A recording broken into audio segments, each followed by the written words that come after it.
Hi there, welcome back. So in this video, I just wanted to share a beautiful moment that I've had this week and about loving all of it. You know, every human experience that we get to have, being aware of it, being grateful for it, you know. Yesterday, I had to take my daughter to her interview. Next year, she starts high school.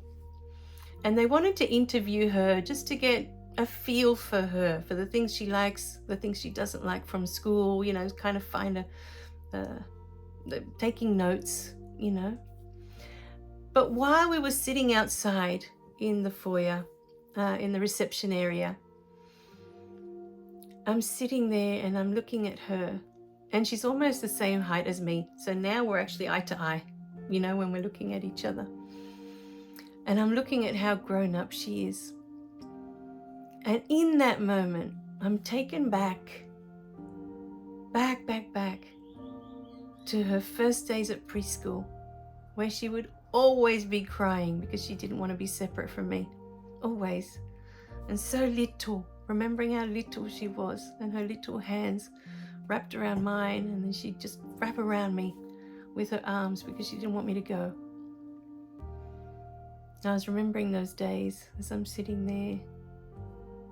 And then I was remembering her kindergarten, dropping her off at school.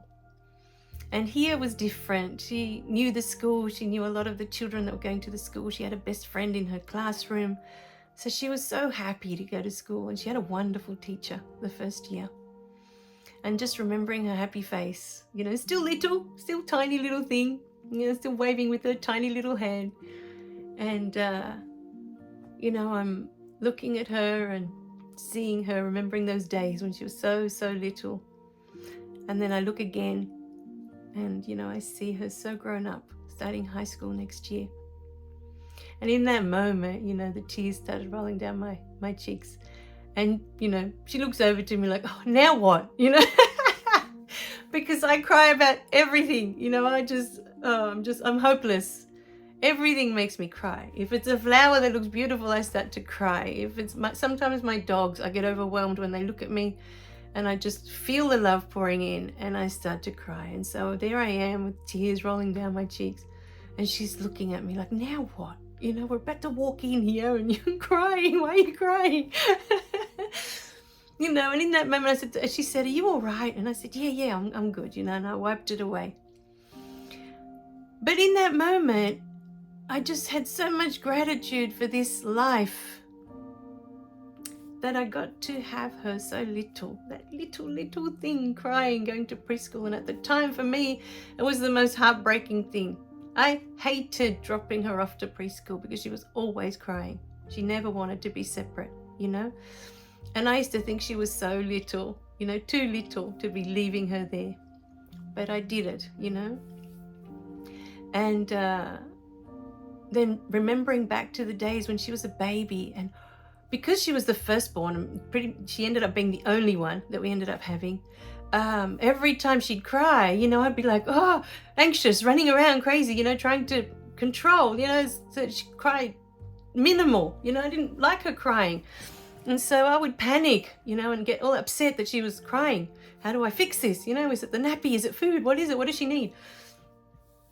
But then I remember one day, I was so sleep deprived. I think it was a year into it, and she was teething, and she had 4 molars coming all at the same time, and it was a really rough week. We got hardly any sleep. She was running high fevers, and I remember her one night crying, and we had this rocker, and I had her on my chest, and I was rocking her to sleep, And in that moment, I just had this realization that the crying was a good thing,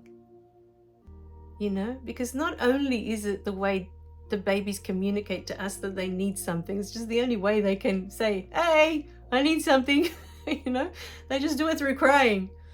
But we're so conditioned that crying is a bad thing, that every time she'd cry, I would panic, literally panic, But in this moment, I'm holding her on the rocker, and we're rocking backwards and forwards, and she'd gone to sleep for a minute, and I'm sitting there thinking, I'm so grateful right now. I am so grateful because for 15 long years we'd been waiting for her to come, and I had almost given up hope. I think my husband had given up hope that it was ever going to happen, and I'd almost given up hope. There was always just that little glimmer that maybe, just maybe, she'll come, And in that moment, I remembered all those years of wishing and praying and waiting and waiting and waiting for her to come. And in that moment, I found her crying beautiful, I just found it so beautiful, so divine. There was something divine about her crying in that moment when I was thinking, it's okay. It's okay. It's what babies do. I had to let go of all that preconceived conditioning, all of that, that, crying is bad, the preconceived notions that crying is bad. And all that conditioning of, crying is bad. Even as you're growing up, whenever you were crying, what's wrong with you? Parents always look at you, what's wrong with you? What's wrong? Stop crying. You're a kid, you should be happy, you've got everything. This was the way I grew up. You got everything, you should be happy. Not this, what's this crying? What's this? So I grew up with that. Crying was bad. Being angry was bad. All negative things. But, when you look at it, if you're taught to manage it in that moment, when the anger comes up, if you're taught to look at the anger, why is it there? What is it trying to tell you? Rather than push it down, when we shove it all down. No, we don't want to look at you. We don't want to look at you, anger. No, go away. You're bad. It's a bad thing. I can't express you today. I can't even with you right now, right? Go away. And when the sadness would come and the tears would well up in your eyes, you'd be like, no, go away. It's a bad thing. No, grown-ups are going to yell at me. What's wrong with me? So, it's funny. One day I was listening to Rika doing the Adventure in Oneness, the life coaching course I did with her. And I remember her saying something about she didn't cry for, most of her adult life. And I had forgotten, I had suppressed it so much that I had forgotten I didn't cry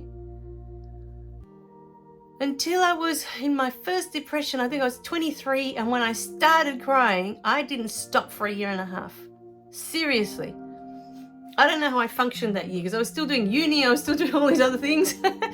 But sometimes I would find myself in class. I would be in one of my classes at uni, and I'd run off to the bathroom. The tears would just they'd just overtake. I just couldn't hold them back anymore. After so many years of suppressing. I just found myself one day that I started crying and I just couldn't stop. But it's funny that I had suppressed that for so long that I had forgotten that for most of my childhood, until I was 23, I didn't cry. No matter how much pain I was in, I didn't cry. I remember from quite little, I went to the dentist with a toothache. And my dad said to me that if I cried or if I yelled or if I made a fuss when I was in there, he would leave me in there with this stranger. It was my first time at the dentist. I'd never met this man before. And I look up at the dentist that was standing at the door and I was like, you're going to leave me with this guy? Seriously?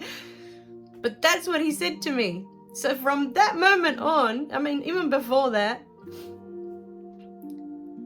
I had, nothing, not even a I squeezed his hand. That I remember. I squeezed his hand till I probably, made him numb, stopped the blood circulating to his fingertips. He had quite big hands anyway. But I do remember squeezing his hand so tight while I was at the dentist because it was very painful. And the only time I cried in my childhood was when I was put into this private school. And they kept talking on about the devil and the devil, and the devil's going to take your soul, and the devil's going to take you, and you're doomed, and the devil. And, they just drummed it into me so much that I spent a good, I think it was 6 months, that I would wake up crying and I would go to bed crying. I would wake up crying because I had to go back to that school, and I would go to bed crying thinking, oh no, I've got to go back to that school in the morning. And I was so distraught that my parents had to take me out of the school because I just couldn't stop. I just didn't want to be there. I just couldn't with what they were teaching. I couldn't deal with it. And but that was the last time I cried, and I was 9. So between 9 and 23, nothing. I was dry. You know, suppress. Let's push it all down. Push. Get down there. Get down. So, you know, we do funny things, or we're taught to do funny things. But it's for all of it's for a reason. You know, we have these experiences for a reason. And so, you know, in this video, what I wanted to encourage you to do is to start looking at your beautiful human experience and love all of it. Love all of it, because you're here for all of it. It's all divine. It's all sacred. Everything you're going through. Doesn't matter what it looks like. It's not good and it's not bad. It's not right and it's not wrong. It's the experiences you came to have.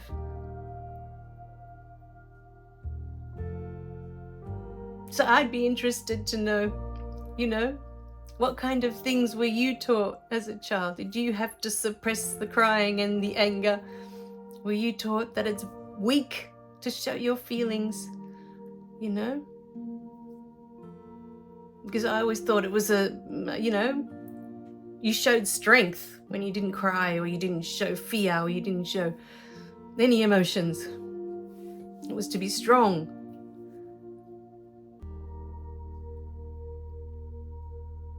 It meant you were strong, I mean. But yeah, it's a funny life.